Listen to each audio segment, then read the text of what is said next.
Welcome to How's That Fans, the ultimate video podcast for cricket lovers who eat, sleep and breathe the game. Whether you're a diehard fan of test matches, a T20 thrill seeker or just love the sound of leather on willow, this is your home for all things cricket. Hello How's That Fans. Today we are still in South Africa and we've had the great privilege to be invited down to Cape Town Cricket Club.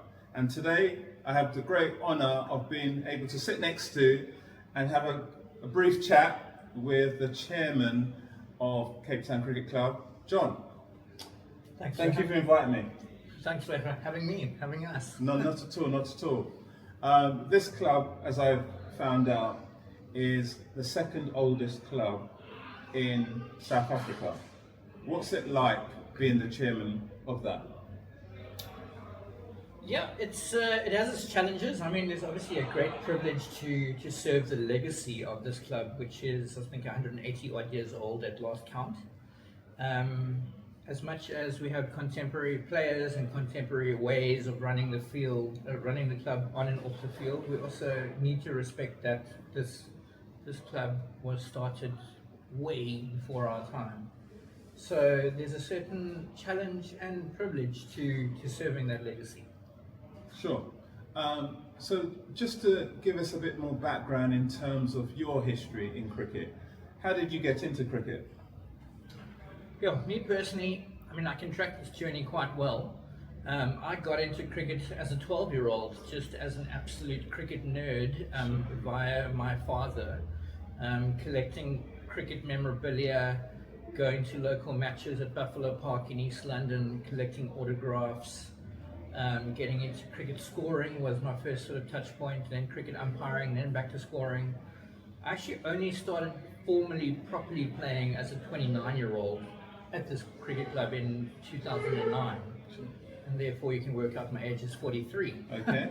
But I've never been any great shakes of a cricketer. Like I've all left arm seam, took a few wickets, played a lot of fourth and third team cricket, one and two second team appearances with no to little success. But yeah, my focus in cricket has always primarily been scoring, umpiring, administration, a bit of coaching, a bit of playing, and journalism around cricket. Right. So on the topic of journalism, based on my research, I understand not only obviously you're probably in charge of the newsletter here, but also you do some journalism and write articles for some real first-tier cricket publications. Is that correct? I do and I don't, in that I did... So my research was incorrect, No, your research was right. Google has served you well. Yeah, no, thank you. I've written Wikipedia, by the way. written for all the big guns, the Cricket Infos, the SA Cricket magazines, the Cricket 365s, the Wisdoms, the Cricket Buzzers. But I do less and less of that now. I'm still very much involved in cricket content. Yeah. Just a passion project I started and I run clubcricket.co.za. Mm-hmm. But yeah, I'm a father, I run this club, I have my own sort of sports content company, so I can't write as much cricket as I'd like to anymore. Sure. So just going back to Cape Town, I mean, it has this very historic feel, you know, you've got all the various pictures around and I can see that they're probably from 50s, 60s, even before that. It must be a tremendous honour to be not only a member but also the chairman here. It really is, and you know, opportunities such as this are a good reminder, you know, just sitting and being in this clubhouse. It is a privilege, as I say, like there's a lot of legacy to this club, and I can only speak for this club for the past sort of, I don't know, 10, 15 years, so I can wax lyrical about Carl Farina and David Benningham and other sort of modern day players being produced by this club. But there are, you know, the Peter Kirstens, the Brian McMillans, the Stephen Jeffries, the Garth LaRues back in the day, all kind of passed through this club for longer or shorter stays. And I just named sort of personalities, if you will, but I think we all know it's the community feel, it's the no-name brand cricketers, for lack of a better term, but with all respect, that carry this club. Yeah, you know. sure. Yeah. I mean, how many 11s do you currently have from an adult perspective? Senior cricket, we have 6 teams in total. Yeah. We have 1 in the Premier League, and just for some context there are 70 plus cricket clubs in the Western Cape. Only 12 of those are Premier League clubs. We are 1, so we're very proud of that. Then we have a second team in the Reserve Division A, 3 teams in the 3rd Division, and we have a veterans team in Wednesday cricket, the Western Province Veterans Cricket Association League. So those are our 6 teams.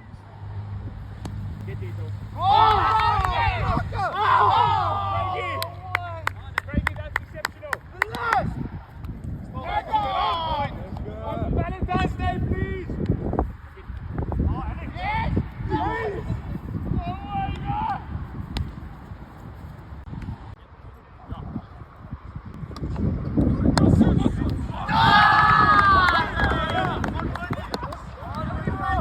Veteran cricket that happens on a Wednesday.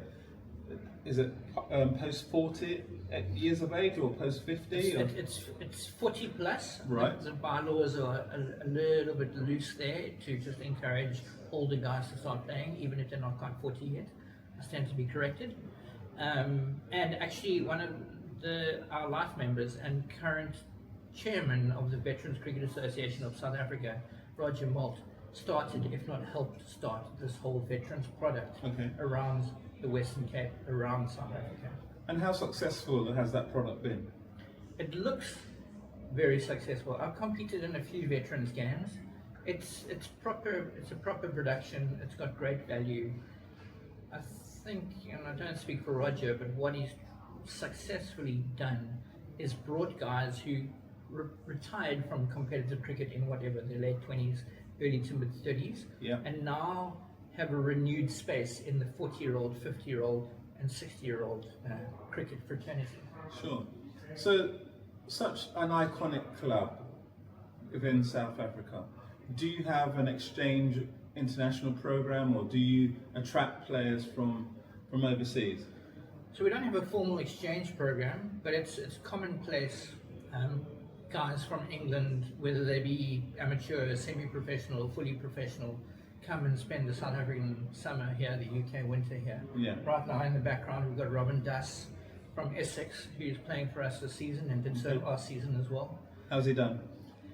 He hasn't had a great season. I think he was stronger last season, but you know, that's just to speak from pure runs perspective. Yeah. In terms of adding value to the team on and off the field, he is top notch. Right. That always helps. Yeah. Yeah. Dotted around the league at the moment, you'll find Justin Broad playing for Western Province Cricket Club from Northants. Freddie Hildrich from Northants as well, played for Victoria Cricket Club. Okay. There's Gareth Roderick from Worcester playing at Greenpoint. And there are several other, Simon Fernandez, Luke Benkenstein playing at Rondebosch.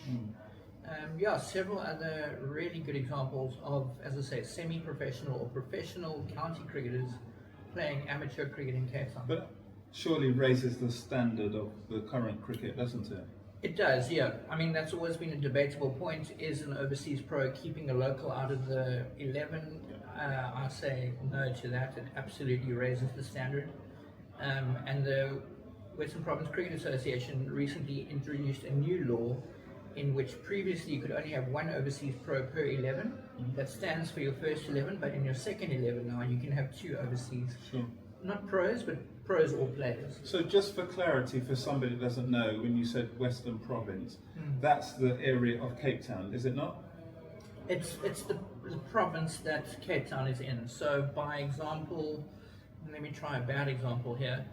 Lords is in Middlesex. Yeah. Chester Street is in Durham. Yeah. It's the same. Cape Town is in the Western Cape. Right. Yeah. Okay, I follow. Fantastic. So we've covered off to an extent adult cricket. Tell me about your youth section. Now, obviously, this is particularly passionate to my heart in terms of being a cricket coach and academy owner. I'm really interested to understand what it is, the programs that you've put in place, and how fundamentally successful you've been in terms of the pathway from youth cricket or junior cricket into adult cricket. So how successful has your junior programs been? I mean, they have and they haven't been successful. So we don't have a formal junior program at Cape Town Cricket Club. Once upon a time, and it was successful, then it petered out, then we try to resurrect it. Maybe in the future we will. What we do have is a ad hoc relationship with the All-Rounder Academy. I understand you interviewed their founder, Wayne Hendricks, who plays here in our Vets League and was a director of cricket and I think a player here once upon a time. So they feed us youngsters into our senior men's team, again on an ad hoc basis. So while we don't have, say, a formal under 14 team or under 15 or under 16 team, we do on occasion have 14-year-olds playing with our senior men, and we've got a few teenagers, 15, 16, 17-year-olds playing amongst the men. What would you say has been the stumbling blocks? You've talked about how you've ad hocly started having a youth section, then for whatever reason it's collapsed and then you started again. Where has been the lack of continuity, do you think? From a cricket perspective, it's an evolving committee. It's whatever, other things shouting louder in terms of the club's demands at the time. You know, when you're focused on keeping your first team in the Premier League, or you're making sure that you're fielding a full 11 in the fives, or paying the electricity bill, or making sure that the pool is clean, or that the grass is cut. Really, it's a tough gig sometimes, and at some stage we would have made the decision to say, you know what, we will rejuvenate our junior cricket pipeline in the future, but right now we can't necessarily prioritize it. But we have this really good vehicle with the All-Rounder Academy that just keeps it alive and bubbling under the surface for now. Sure. I mean, I had the opportunity to walk around your grounds prior to starting this podcast. Do you have schools that come and do training here in terms of as part of their curriculum? Do you outsource, or is it the case that it's just purely adults at this stage? So we don't host schools here. The area that we're in, I mean, this very geographic spot isn't necessarily prime southern suburbs location, right? But we're in a greater sort of school affluence district, where the Rondebosch boys, the Weinberg boys, the Sachs, the Bergfleets as well, the Bishops, they're all probably within 5 to 10 kilometers of us. I mean, they all have excellent facilities. They don't need to be, using clubs, etc. The reason I asked you that question is because, funny enough, when we were coming up here with the Uber driver, literally, I think it was 5 minutes down the road, the cameraman behind this will attest to that, Dan. We thought that was your club, but in actual fact, the Uber driver said, no, that's an actual school, because we saw probably about 40 kids all playing cricket. And I think it was a match, but also there was a practice session going on. And I thought that was the ground. He said, no, it's further down the road, etc. So there is some cricket in terms of the school down the road that had kids playing. So perhaps, I'm sure at some stage that you guys will consider it, but I do understand the stumbling blocks that you face, etc. Yeah, it's very much top of mind for me. Yeah. But as I say, I mean, I'll say it how it is. Like, as the chairman of a committee of a club, your priorities change often, and at the moment we just can't quite prioritize junior cricket. Some might say that we should, but this is the decision we've made as a committee for now. Yeah. Okay. Okay. So just moving on nationally. I'm so excited by South African cricket, and I have been for a long time, in terms of the number of individuals that you produce, whether it's batting, bowling, that are excellent, world-class cricket. My only concern may not be the right word, my only confusion, I think it is why is it that South Africa, since its reintroduction into international cricket, and I think you already know what I'm going to ask you here, why haven't you won the major championship? Come on, tell me. I cannot believe such a talented bunch of guys. Why? It's quite relevant, and here's a fun fact that people will quickly forget. The Champions Trophy is coming up. Yep. We have won the Champions Trophy. Okay. When it wasn't called the Champions Trophy. Yep. It was called so it doesn't matter then? The ICC knockout at the time. Trevor, only semi-qualified to answer that question. I think you're more than qualified, and I really would appreciate, and everybody else would appreciate your view too. It's not always about, you know, us performing poorly in the semi-final and final stages. Sometimes you just got to credit the opposition for doing really well. Yeah. I mean, there are a few examples of us, yes, choking. And going on our last 2 ODIs now in Lahore and Karachi against Pakistan and New Zealand, we are struggling for bowlers, which is a change. So I don't know how our chances in this upcoming Champions Trophy will go. But I really want Temba Bavuma to succeed. In fact, today I was doing some stats. There are a lot of Temba Bavuma, shall we say, haters or dislikers. But do you know that he is en route to becoming one of the quickest to reach 2,000 runs in ODI cricket? I wasn't aware of that. I mean, tomorrow, if Baba Azam scores 10 runs in the final against New Zealand, he will be the fastest to 6,000. Okay. But Bavuma can become not the fastest, but one of the fastest to 2,000. Anyway, I haven't answered your question. I don't have an answer. I can hope and hold thumbs and trust that this year is it. And I could just make a shameless plug that David Bedingham and Kyle Farina should be in our ODI 11. Okay. It's plugged. It's been heard. Okay, so if you were elevated from being the chairman of Cape Town Cricket Club to being the chairman of South African Cricket Association, what changes would you make and why? Oh, the chairman of Cricket South Africa. Yeah. What changes would I make and why? That's stumped you, isn't it? I think the women's game, and we're moving towards it, needs more equality of pay, remuneration, sponsorship levels, coverage, etc. I mean, there was a time when it was more interesting to follow the women's game than it was the men's game not so long ago, until the men's took a bit of an uptick again. So that's something I would look towards. I would certainly get Graham Smith back on board somehow. Okay. I know his work, he's the commissioner of the SA20, he was director of CSA. In what capacity? He needs to buffer the coffers with his commercial nuance. I mean, he's in bed with the IPL guys, he's doing well with the SA20. Is that allegedly or is that fact? What, that he's in bed with the IPL guys? That's your words, not mine. He got 6 of them to buy 6 franchises in the SA20, and I'm sure there were other factors at play and people that helped. But Smith is a notable figurehead and has rapport and relationship and trust with the money spenders in world cricket. Right. So it's a pity that him and I think Enoch Nkwe at the time couldn't see eye to eye. And Smith has he's seen as part of that old school clique that we're trying to move away from. But he's proven himself in the SA20, and I'd get him back on board. Sure. Okay, so that's one example of what you would change or implement. Fundamentally, on the playing side, are you happy with the coaching setup, the structure currently, in terms of the feeder network from amateur, from youth cricket into professional cricket? Yeah, I mean, I can speak again sort of at the grassroots level.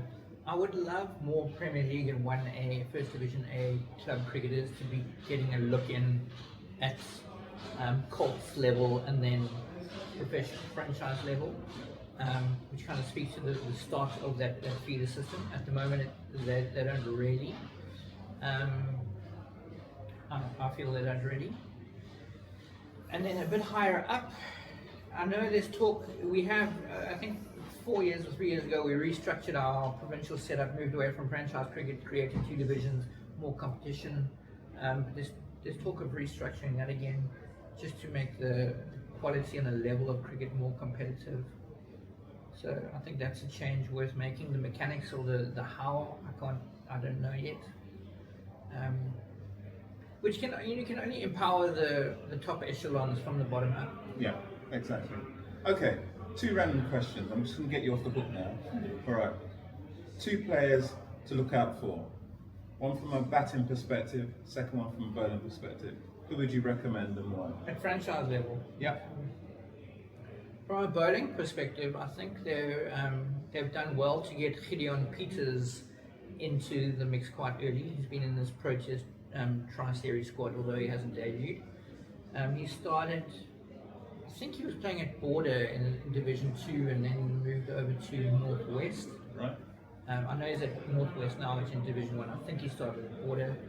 Got some good pace, accuracy. Will do well to work with, whoever the bowling gurus are there now. Yeah. From a batting perspective, I mean, Luandre Pretorius is the name on everybody's lips at the moment. I've watched a bit of him. He's a good, brutal top order hitter, and he's super young. They talk about the youngsters that don't fear getting out, and I think he's got that going for him. So yeah, Luandre Pretorius, I guess, is one to look out for. But I want to pick somebody a little bit more left field. Go for it. Since you're the stats man.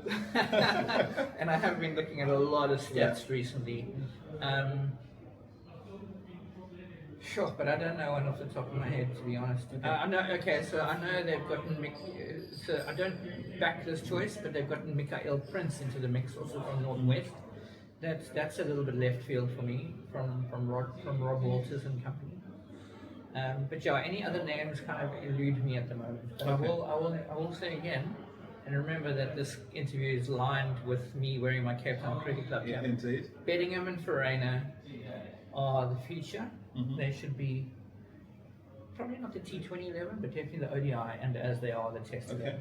I'll look out for them, that's for sure. Okay, so we've talked about initially Cape Town and your involvement as the chairman, and obviously we covered international cricket. I just want to come back now again to Cape Town and talk about what is the future. When just the start of 2025, you're coming towards the end of your season. When does it finish? Was it March? Mid-March, yeah. Okay, it finishes in March. So for the next 5 years, 2026 going forward, is there a plan in place in terms of how you want to move the club forward? There is, and it's an interesting sort of hybrid ecosystem in that we have to run this cricket club, we have to run the club, and we have to run the cricket part. Yeah. So all the boring stuff. So multi-sports in that respect. No. Okay. So almost purely cricket. We Right. host a bit of athletics and a bit of casual. Sure. But casual notice soccer. you've got a tennis club next door. Yeah. That's not associated? We're associated, but we operate as separate entities, also Okay. as the bowls club. But what I'm trying to say is, and this is the boring stuff that is. Everyone wants to know. Well, Carry on, let's go. We have to run a club, so we have to pay the electricity, run the water, keep the lights on, keep some of the staff employed, make sure that memberships and subscriptions are paid up, deal with the council, make sure that our fields are looked after. Mm-hmm. So running the club and the events at the club, getting revenue behind the bar. Those are huge important factors to empowering our ability to have good cricket. Yeah. To have good facilities. So at the same time, we want to keep our first team in the Premier League. Mm-hmm. We want to keep our second 11 in the Reserve Division A. We want our three other teams in the third division competing well in those divisions. We want to have a successful veterans 11. We want to just be an attractive offering to the cricket community and the community as a whole around us. Mm-hmm. So, like Dan, your friend, if he's not necessarily a cricket fan, he still feels comfortable to come down to his local club, forgo the cricket part for now, and have a beer, maybe watch a bit of cricket, but have a swim. Yeah. Kick a soccer They've ball. got a swimming pool next door to my left, by the Have way. a soccer, kick a soccer ball, whatever it might be. It might be. So that is the future. A big focus at the moment. Our first 11, we want to retain Premier League status. In 2026, we want to be a Premier League team. We have a huge change of the guard at the moment. New head coach, new first team captain. A lot of senior players have moved on to have children and get married and whatnot. We are sort of teetering between in and out of the relegation zone at the moment. I don't want to speak prematurely, but I think we'll be okay. But we don't want to just be okay. Sure. In the year of 2020 thrive, we want to do more than just survive. Yeah. Terrible saying, but anyway. So yeah, we want to finish top half, mid top half of the table, not just out of the relegation zone. But in closing on this point, I want this place to be a welcoming area for anybody who's anybody that feels comfortable being here. Sure. We have a real motley crew of a membership. All inclusive, demographic wise, age wise, cricket ability wise. Sure. That is a great promotion that you've just put out there for anyone thinking about joining a new cricket club in and around Cape Town. I think that's really, really great that you said that. My final point is that I want to touch on female cricket. And is there a push? Obviously, you mentioned earlier that you're not really focusing on junior cricket at the moment. Is there a push at all to attract women cricketers or start to join a league or promotion? Is there anything on that side? So there will be, and to an extent the union incentivizes clubs to do so. Again, it's not a priority for us at the moment. And I don't wish failure on other clubs, but I have seen other clubs say, cool, we're going to start a women's team. We will get the couple of $1,000 a month from the union to help us support that team. But their motivations and the way they go about it is wrong, and that women's team lasts for a season, if that, but then folds. So if we do it, we want to do it properly. Much like when we start an additional men's team, we've got to make sure that there's at least 20 players that can carry that 11 for the whole season. So just from a numbers perspective. So we have women that are members, but we don't necessarily, don't have a women's cricket team. It's a future goal, it really is. Is that within the 5-year plan? I'd say that's within the 5-year plan, Okay. Perfect. Okay, final question, and it's a randomizer. Okay. If there was a particular player that has either deceased or no longer plays, that really gets you so excited that you'd run out of your house naked to watch, name that particular individual and why. I mean, I was nowhere close to ever being like his searing pace, but Mitchell Johnson was always a joy, to watch. And then another bespectacled lefty, awkward batter that was an all-rounder, Daniel Vittori. Okay, Daniel Vittori. Yeah, interesting. Huge fans of those two. Graham Smith as well. Right.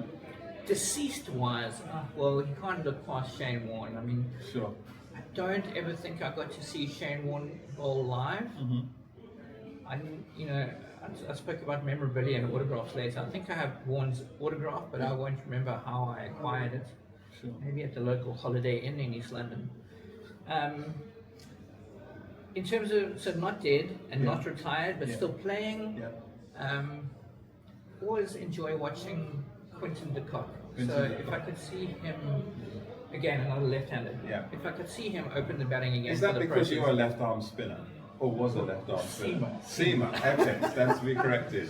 Right. Yeah, maybe there is an affinity for left-armers because I'm left-armer myself. But yeah, Quinton de Kock, always enjoyed him. All right. Great stuff. It's been an absolute pleasure to come down here and have the opportunity to have conversations with you.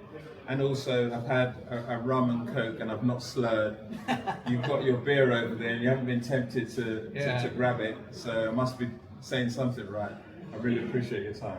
No, it's been an absolute pleasure, and thanks again for this opportunity. It really has been great just sitting in this space, regaling tales and actually reappreciating it. So thank you. Not at all. Our pleasure. Thank you so much. Cheers. Cheers.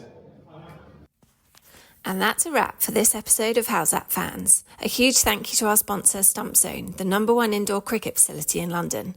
Whether you're sharpening your skills, training with your team, or just having a hit, Stump Zone is the perfect place to play.